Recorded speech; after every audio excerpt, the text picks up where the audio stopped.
석 절밖에 되지 않지만 분량이 좀 길어서 교독하고 마지막 16절은 한 목소리로 같이 읽겠습니다. 제가 먼저 읽겠습니다. 보라, 나는 오늘 온 세상이 가는 길로 가려니와 너희의 하나님 여호와께서 너희에게 대하여 말씀하신 모든 선한 말씀이 하나도 틀리지 아니하고 다 너희에게 응하여 그 중에 하나도 어김이 없음을 너희 모든 사람은 마음과 뜻으로 아는 바라. 너희의 하나님 여호와께서 너희에게 말씀하신 모든 선한 말씀이 너희에게 임한 것 같이 여호와께서 모든 불길한 말씀도 너희에게 임하게 하사 너희의 하나님 여호와께서 너희에게 주신 이 아름다운 땅에서 너희를 멸절하기까지 하실 것이라. 같이 읽겠습니다. 만일 너희가 너희의 하나님 여호와께서 너희에게 명령하신 언약을 범하고 가서 다른 신들을 섬겨 그들에게 절하면 여호와의 진노가 너희에게 미치리니 너희에게 주신 아름다운 땅에서 너희가 속히 멸망하리라 하니라. 아멘. 오늘의 말씀은 하나님을 닮다입니다. 그릇에 우리가 담는다든지 손을 벌려 담는다든지 할 때 그 담다라는 표현인데요. 우리가 살면서 여러 가지 것들을 삶의 또 인생에 담아야 될 것, 눈으로 담아야 될 것들도 있겠지만 저는 그 중에 저와 여러분이 힘을 내어서 담아야 될 것이 있다라고 하면 하나님의 은혜라고 생각을 합니다. 사랑하는 성도 여러분, 하나님의 은혜를 많이 담는 성도가 되시기를 주님의 이름으로 축복합니다. 근데 참 놀랍지 않습니까? 우리가 담을 만한 능력도 되는 게 아니고 그 다음에 담을 만한 그릇을 크게 준비한 것도 아닌데 참 하나님께서는 늘 담을 수 있도록 은혜를 주시니 우리가 하나님의 은혜를 담는다, 이 상황 앞에서 할 수 있는 반응이라고 하는 것은 참 감사하다. 그 은혜가 아니면 살아갈 수도 없고 또 그 은혜가 아니면 삶의 기쁨도 없고 또 그 은혜가 아니면 살아갈 힘도 없을 것 같아서 하나님께서 내게 주신 은혜를 담는다는 것은 정말 감사할 수밖에 없는 상황인 것 같습니다. 제가 말씀을 준비하면서 이런 생각이 들더라고요. 왜 우리가 하나님의 은혜를 담아야 되는가? 여러분 꼭 기억하시길 바랍니다. 거기에 삶을 살아가는 힘이 있기 때문입니다. 다름 아니라 오늘은 한 주 안 뵀는데도 별로 약간 소원해지신 것 같아요. 저는 여러분에게 다시 말씀드립니다. 우리가 왜 하나님의 은혜를 담아야 되는 이유가 있다고 한다면 그 하나님의 은혜에 우리가 살아갈 힘이 들어가 있기 때문입니다. 믿으십니까? 그런 의미에서 우리가 이번 한 주간은요 하나님을 많이 담고 살았으면 좋겠습니다. 여러분의 기도 덕분에 일주일 동안 7박 8일 동안 인도네시아 선교 비전 여행을 잘 다녀왔습니다. 제가 보면서 그 이슬람 무슬림들이죠. 이슬람을 믿는 사람들은 그 무슬림들을 보면서 참 희한한 것들, 놀라운 것들을 많이 발견했는데 그들에게는 복음이 불청객이잖아요. 근데 그 불청객인 복음이 그들 안에 들어오니 완전히 삶이 바뀌는 이야기들을 많이 들었습니다. 그러면서 제 마음속에 쿵 하고 다가온 어떤 하나의 느낌이 있었는데 참 하나님은 위대하시다. 여러분 믿으십니까? 그리고 참 하나님 오묘하시다. 그리고 참 하나님 대단하신 분이다. 그러면서 저도 목사지만 이런 마음이 들었어요. 나도 저렇게 살고 싶다. 불청객으로 어느 순간 물론 저는 이제 모태 신앙이지만 그런 표현을 한번 사용해 볼게요. 불청객으로 다가온 그 복음 때문에 내 삶이 완전 바뀌어서 다른 삶을 살아가는 그 기적의 현장, 그 기적의 삶을 나도 한번 누려보고 싶다. 그러면서 하나님만을 위해서 한번 살아보고 싶다는 생각이 많이 들었었습니다. 이제 우리는요 복음이 우리 안에 들어온 이상 하나님을 알고 난 이후 하나님 없이는 살아갈 수 없는 존재가 되었습니다. 여러분 이 사실에 감사하지 않습니까? 저는 이게 너무 감사하더라고요. 여러분 우리가요 살아가면서 나 하나만을 위해서 나 하나 잘 먹고 잘 사는 것을 넘어서서 이제는 하나님이 원하시는 것 그 하나 정도는 해드려야 되지 않을까.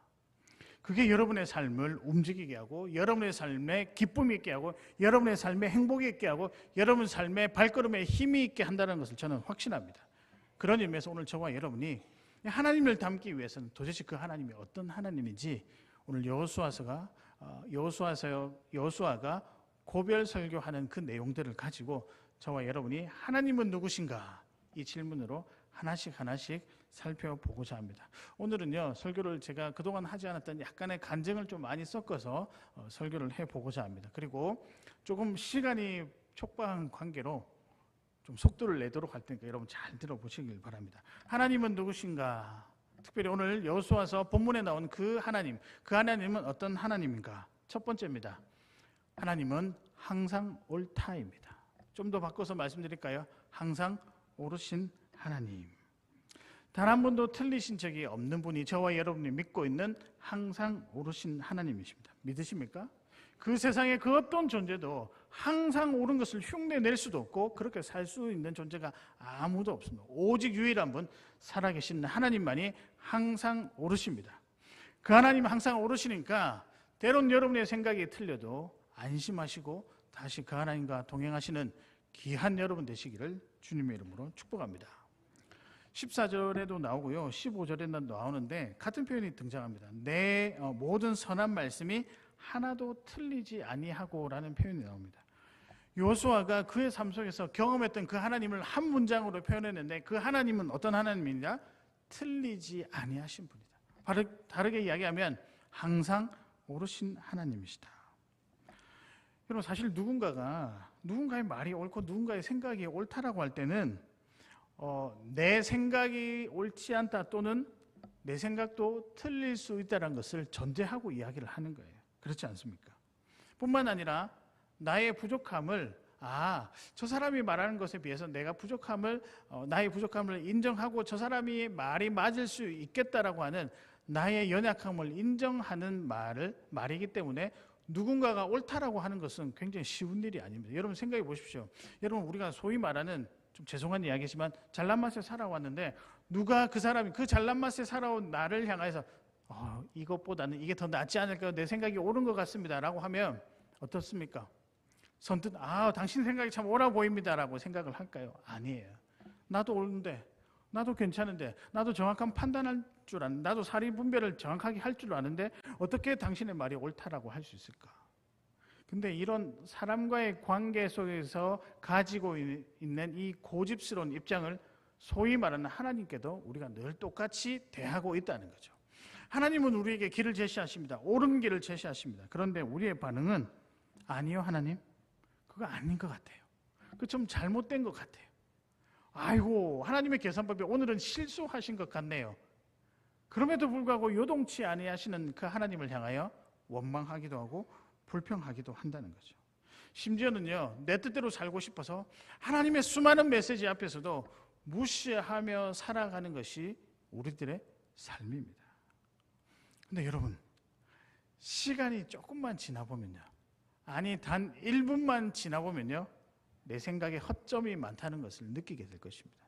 분명히 몇 년 전에, 몇 달 전에, 소위 말하는 지난주에 내가 이런 말을 했는데 시간이 지나고 보니까 아이고, 내가 왜 그런 말을 했을까라고 여러분 후회하신 적 제법 있으시죠? 왠 줄 아십니까? 우리가 부족하기 때문이죠. 우리가 연약하기 때문이죠. 그러나 여러분, 우리 삶을 함께 하시는 그 하나님은 항상 옳으십니다. 믿으십니까? 그래서 저는 약간의 배짱은 아닌데요, 무모함 같기도 해요. 그런 생각이 있습니다. 나는 잘못된 길을 걸어간다 할지라도 하나님이 옳기 때문에 언젠간 하나님께서 바르게 만들어 주실 것이다.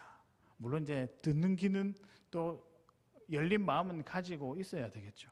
제가 무엇을 말씀드리냐면요, 여러분 삶에 나타난, 때론 여러분의 인생이 삐그덕거린다 하더라도 하나님이 주관하시는 인생, 하나님이 인도하시는 인생은 옳을 수 있다는 거죠. 왜냐하면 우리 주 하나님이 항상 옳으시기 때문이라는 거죠.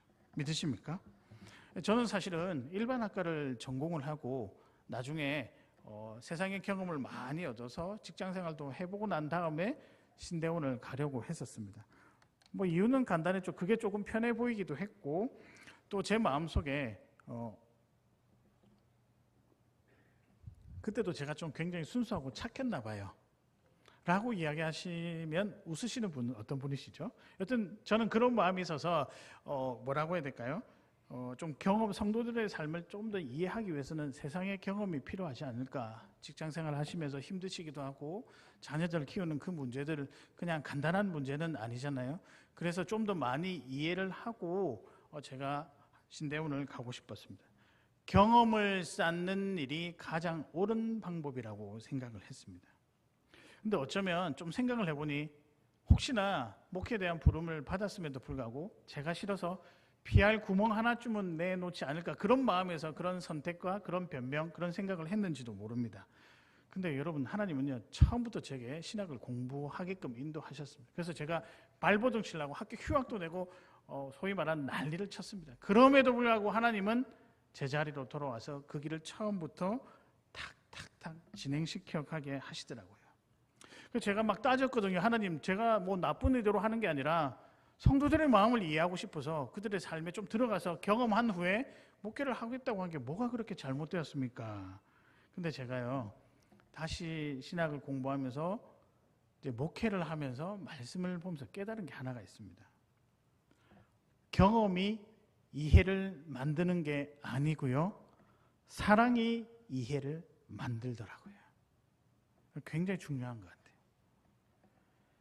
경험이 이해를 만들어내는 게 아니라 하나님께서 말씀을 통해 우리에게 가르쳐 주신 하나님의 사랑이 이해를 만들어낸다. 제가 그러면서 깨달은 게 있습니다. 하나님은 항상 옳으시구나. 그걸 위해서 저를 그 길로 보내셨다는 거죠. 사랑하는 성도 여러분, 때로는 우리의 생각이 맞을 것 같아 보일 때가 있어요. 되게 매력적이고 되게 계산적이고 굉장히 완벽해 보일 수 있지만 이 사실 앞에서 우리가 조금은 겸손하는 게 참 어떨까 생각하는데요, 우리 하나님은 항상 옳으시다. 사랑하는 성도 여러분, 그 옳으신 하나님을 굳건하게 믿고 살아가신 여러분 되시기를 바랍니다. 왜냐하면 그 하나님은 항상 옳으시기 때문입니다. 믿으십니까? 제가 이번에 여튼 나중에 조금 말씀드리겠지만 우리 하나님이 항상 옳다라는 생각을 많이 하게 되었습니다. 그 흔적들, 그런 삶 속에서 우리 선교지에서 일어났던 여러 가지 일들을 제가 소개해 드릴 텐데요, 그러면서 이런 생각이 드는 거예요. 때로는 우리가 부족해 보여도 우리의 연약함이 보인다 할지라도 선한 하나님께서 우리를 옳은 방법으로 이끌어 가시니 당당하게 살아나가자.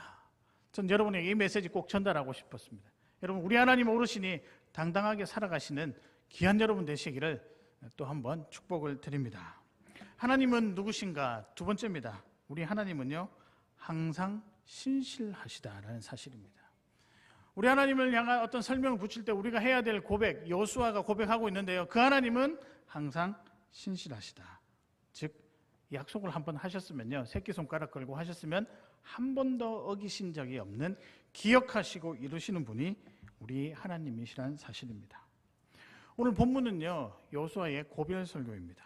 뭐 유언이라고 해도 되고 백성들을 향한 진심 어린 당부라고 해도 되겠죠.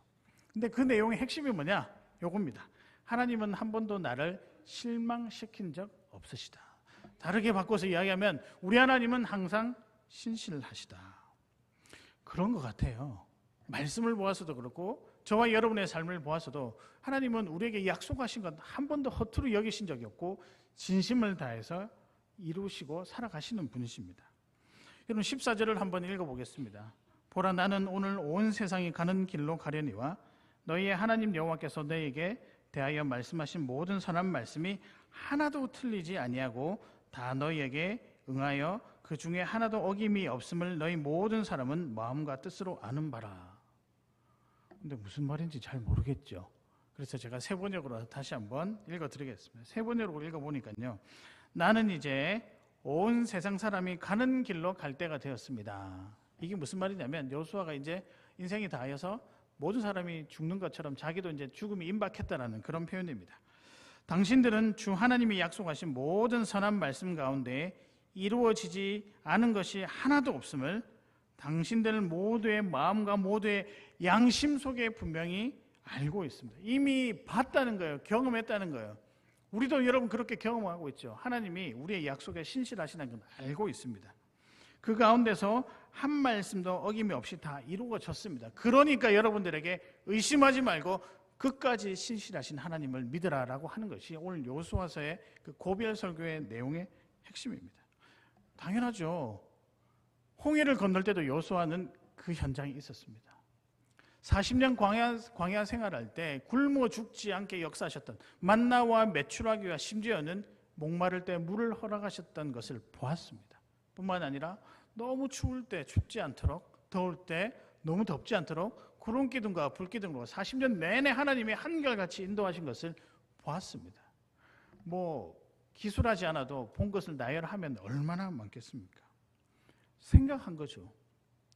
우리 하나님께서 약속의 땅 가나안으로 가는 그 여정 때로는 험난할지라도 지키시고 보호하시고 인도하셨다는 것, 난 눈으로 봤습니다, 성도 여러분.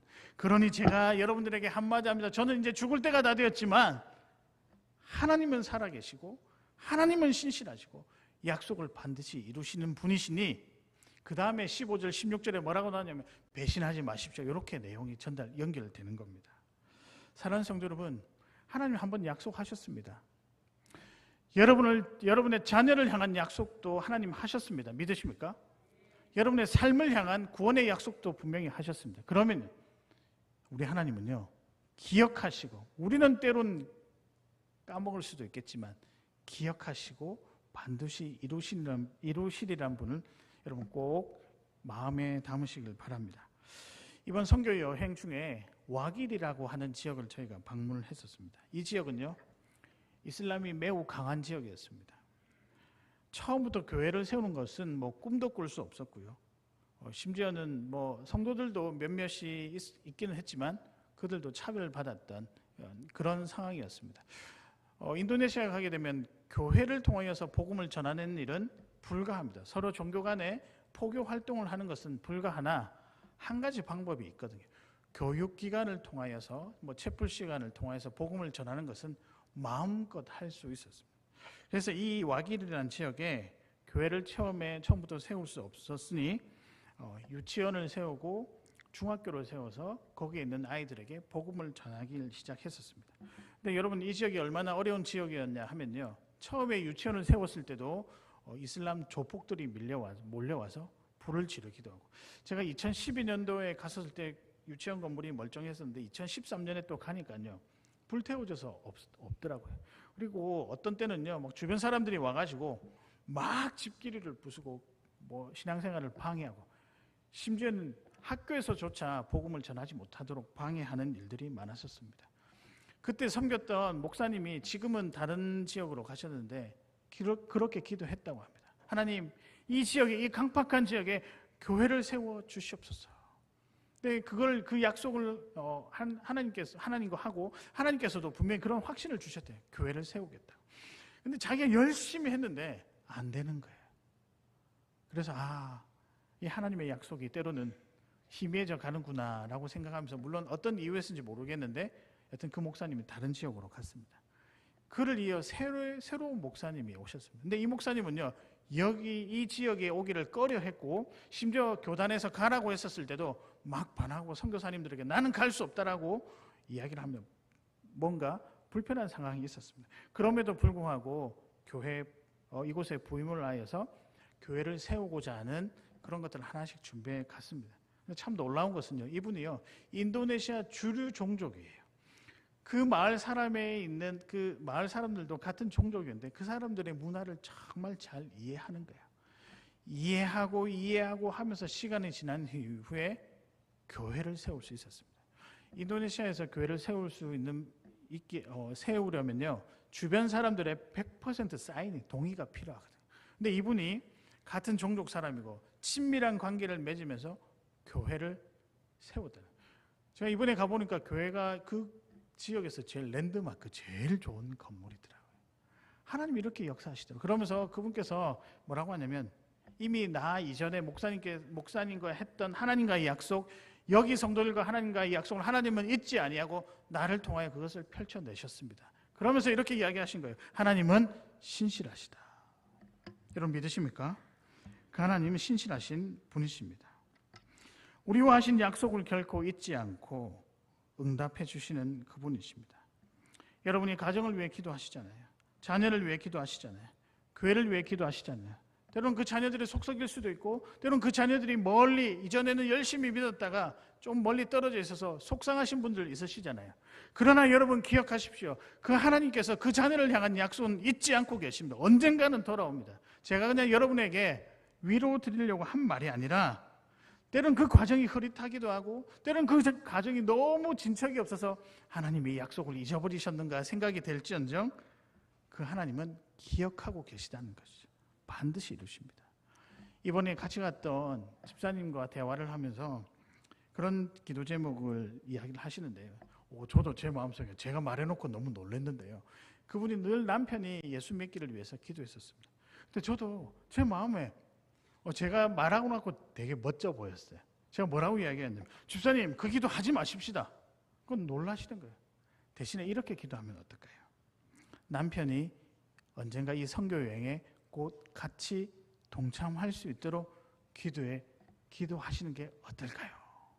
이거 집사님 눈물이 글썽글썽 하더라고요. 저도 제가 말해놓고요, 엄청 멋져 보였어요. 근데 되게 그렇게 될 것 같더라고요. 왜냐하면 우리 하나님은 소소한 것도 이루어주시지만 우리가 조금 담대하게 기도해도 하나님을 향한 믿음으로 기도한 그 기도 제목에 신실하게 응답하십니다. 믿으십니까? 그럴 수밖에 없으시죠. 그분은 신실하신 분이십니다. 믿으십니까? 약속을 지키시는 분이십니다. 약속을 잊지 아니하시는 분이십니다. 이 확신 가지고 살아가시길 바랍니다. 때론 자녀들 때문에 고민도 많으시죠.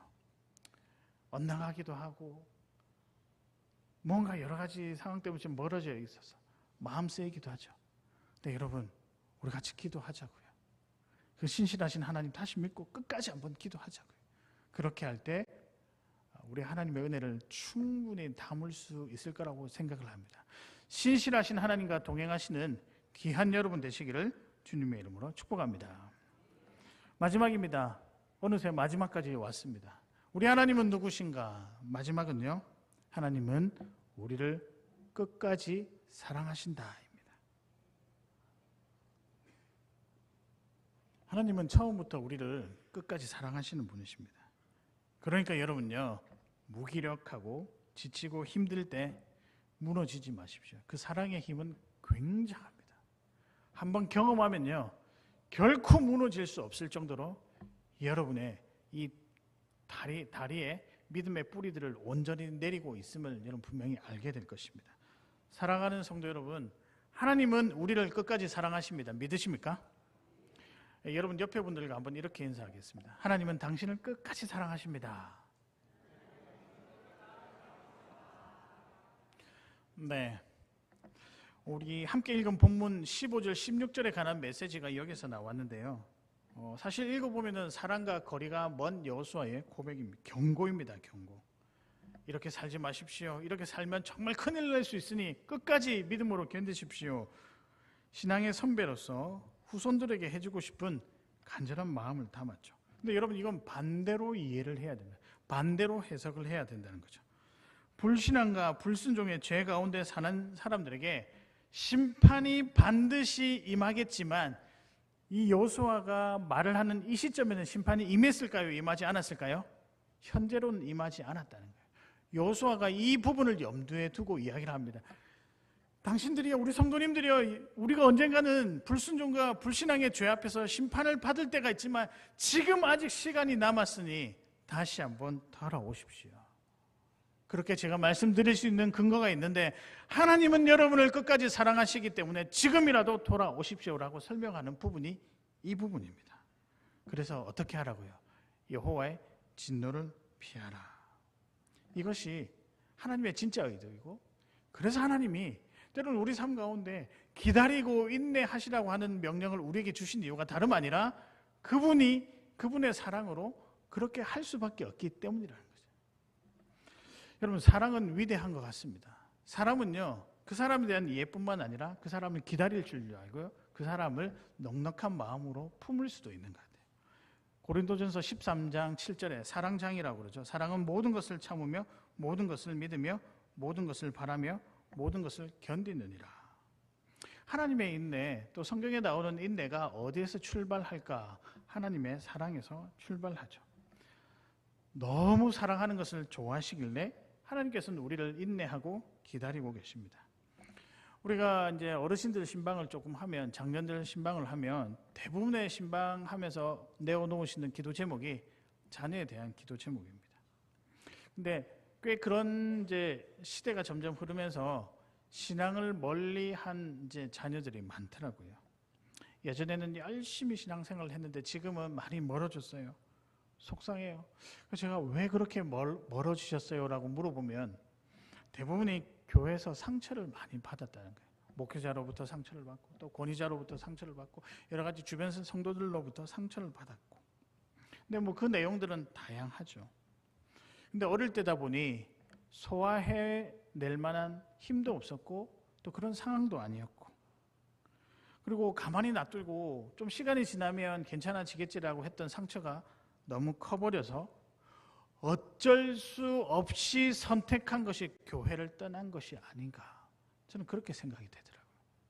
근데 이 말을 하는데 제가 이 말씀 준비하면서 어쩔 수 없이 선택했던 것이 하나님을 멀리하는 그런 어떤 제 나름대로의 결론에 도달할 때 정말 마음이 아프더라고요. 누군가가 한마디의 격려, 누군가가.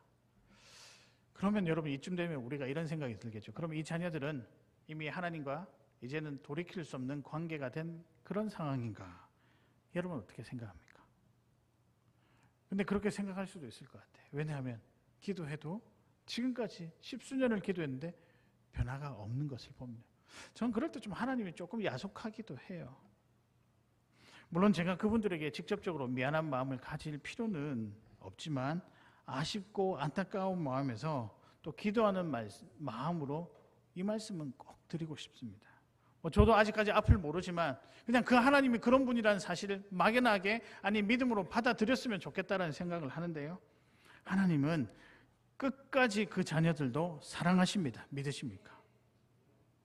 그게 하나님께서 우리가 말씀을 통해 발견할 수 있는 하나님의 메시지입니다. 오해는 하지 마셨으면 좋겠습니다. 그냥 여러분에게 하는 소리가 아니라 겉으로 여러분에게 치장하는 소리가 아니라 정말 하나님은 여러분을 사랑하시는 건 맞습니다. 그 자녀들도 사랑하시는 건 맞아요. 때로는 멀어져 있다라고 해서 하나님의 사랑에서 끊어진 것이 아니라 여전히 그 자녀들도 하나님의 사랑 가운데 있다는 거죠. 그래서 여러분요, 다른 거 다 믿으셔도 되는데 세상에 여러 가지, 심지어는 엄마 아빠 말 안 믿으면 좀 큰일 나겠죠. 뭐 안 믿으셔도 되는데 제가 비교하기 위해서 말씀드리는 건데요. 다른 거 다 안 믿으셔도 하나님의 사랑만큼은 믿으셨으면 좋겠습니다. 그분이 저희를 구원해 주셨습니다. 믿으실까요? 그분이 저희를 살리셨습니다. 그냥 살린 게 아니라 너무 사랑해서 자기 아들 독생자 예수 그리스도를 버리기까지 하면서 우리를 사랑하셨다는 거예요. 이미 그러니까 대가를 치러놨다는 거예요. 그러니까 여러분 멀리 떨어져 있는 그 자녀들이라도 하나님의 사랑에서 끊어진 것이 아니라 돌아올 수 있습니다. 그러니까 우리가 어떻게 해야 됩니까? 신실하신 하나님을 믿고 기도해야 되겠죠. 마지막으로 선교사 이야기를 하면서 제가 마무리를 하려고 합니다. 선교사님들을 잘 보면 사랑하기에 기다리는 것에 굉장히 익숙하신 분들입니다. 사람이 어디 변화되기가 쉽겠습니까? 그것도 문화가 다르고 생각이 다르고 사상이 다르고 언어가 다른 그 사람들, 기껏 우리가 열심히 배워서 그 사람들의 마음을 100% 이해한다 하지만 그 쉬운 일이 아닙니다. 같이 사는 가족 안에서도 내 몸으로 나온 아들, 딸들이지만 자녀들이지만 때로는 참 모를 때가 있고, 아니 몇십 년을 같이 산 나의 아내도 남편도 난 참 잘 모르겠다 생각 들 때가 있는데, 심지어는 종교도 다르고 문화가 다른 그 사람들을 어떻게 이야기하겠습니까? 그러고 보니까요, 조선 말이나 일본 시대에 한국에 와서 복음을 전하신 선교사님들을 생각하면 참 대단하다. 뭔가 처음에는 의욕을 가지고 바꾸려고 했지만 쉽사리 바뀌지 않는 모습 보면서 참 실망도 했겠다. 그럼에도 불구하고 여러분, 2대, 3대, 4대에 걸쳐까지 여전히 한국교회 복음을 위해서 헌신하는 분들이 꽤 많았다는 거죠. 선교지에서 순교를 해도 그러면 무섭잖아요. 부모가 때로는 자녀들 입장에서는 부모가 죽었는데 그게 어떻게 마음에 썩 내키는 일일까? 그럼에도 불구하고 아버지의 복음의 열정을 이어받아 다시 그 자리에 오는 것. 왜 그럴까요? 도대체 왜 그럴까요? 하나님의 사랑을 알기 때문인 거죠. 제가 그러면서 창원교를 생각해 보니까 129년 역사잖아요. 내년이면 130년입니다. 저는 이렇게 아직 숫자에 그렇게 의미를 두지 않으려고 해도 여튼 이 교회에 소속된 것만 해도 이 숫자가 주는 무게감이 대단하더라고요. 근데 여러분, 어떻게 이 교회가 지금까지 흘러왔을까요? 누군가의 기도, 하나님은 정말 사랑하고 누군가에게 복음을 전해서 한 분 한 분씩 여기에 와서 그 후손들이 지금 여기 다 앉아 있는 거잖아요. 여러분들이 사랑의 증거들입니다. 믿으십니까? 교회를 향한 하나님의 사랑의 증거들이 여러분이시라고요. 제가 그래서 선교사님 한 분께 말씀을 드렸습니다. 아니 목사님 어떻게 20년 동안 한결같이 이 지역에서 사역하시면서 이 지역을 사랑할 수 있냐고. 그러니까 목사님입니다. 그러신 선교사님이 아유 강 목사 나 이제 사랑한 지 20년밖에 안 됐어. 사랑한 지 20년밖에 안 됐답니다. 막말로 짝사랑이 20년 하면 사랑하는 사람이 중간에 정신 나갈 수도 있겠죠. 왜냐하면 20년 동안 어떻게 기다려요? 혹시 여기 20년 기다려서 가정을 이루신 분이 있습니까? 대단하신 분입니다. 제가 밥 한 개 사드릴게요. 20년 동안 누구를 선교지에서 복음을 가지고 다른 민족을 사랑하는 거 쉽지가 않습니다. 그런데 이분이 뭐라고 하냐면 20년밖에 안 됐어. 우리 주님은 창조 때부터 지금까지 한결같이 우리를 사랑하고 오시지 않나. 강 목사 우리가 어떻게 해야 되는? 성도를 끝까지 사랑해야 되고 또 하나님을 끝까지 사랑해야 되지 않을까. 사랑하는 성도 여러분, 세상에 담을 것들이 여러 가지가 있습니다. 근데 오늘 말씀드린 것처럼 하나님을 담았으면 좋겠습니다. 특별히 그 신실하시고 그 오묘하시고 그리고 사랑 가득한 하나님을 담고 살았으면 좋겠습니다. 왜냐하면 거기에 힘이 있기 때문이죠. 그 믿음으로 살아가시는 우리 귀한 여러분 되시기를 주님의 이름으로 축복합니다. 말씀을 정리하겠습니다. 오늘의 말씀은 하나님을 담다. 오늘부터 우리 그릇을 준비해야 될 것 같아요. 믿음의 그릇을 준비해야 될 것 같아요. 어떤 하나님을 담아볼까요? 우리 먼저 이 하나님을 담아보았으면 좋겠습니다. 어떤 하나님일까요? 하나님은 항상 옳다. 좀 합이 안 맞네요. 하나님은 항상 옳다. 맞습니다. 그 오르신 하나님을 많이 담으시길 바랍니다. 두 번째는요, 항상 신실하시다. 신실하신 하나님을 담았으면 좋겠고요. 마지막 세 번째는요, 한 단어로 압축할까요? 무엇을 담아야 될까요? 사랑입니다. 그 사랑 담고 이번 한 주간 우리를 너무나도 사랑하신 그 하나님 의지하면서 살아가시는 우리 귀한 성도님들 되시기를 바랍니다. 제가 이제 선교제에서 우리 성도님들 주무실 때 설교 말씀 준비하면서 이 찬양이 떠오르더라고요. 하나님은 너를 만드신 분, 너를 가장 많이 알고 계신대요. 하나님은 너를 만드신 분, 너를 가장 깊이 이해하고 계신답니다. 우리 찬양 부르실 때 뜨거운 마음으로 함께 찬양 부르고 기도했으면 좋겠습니다.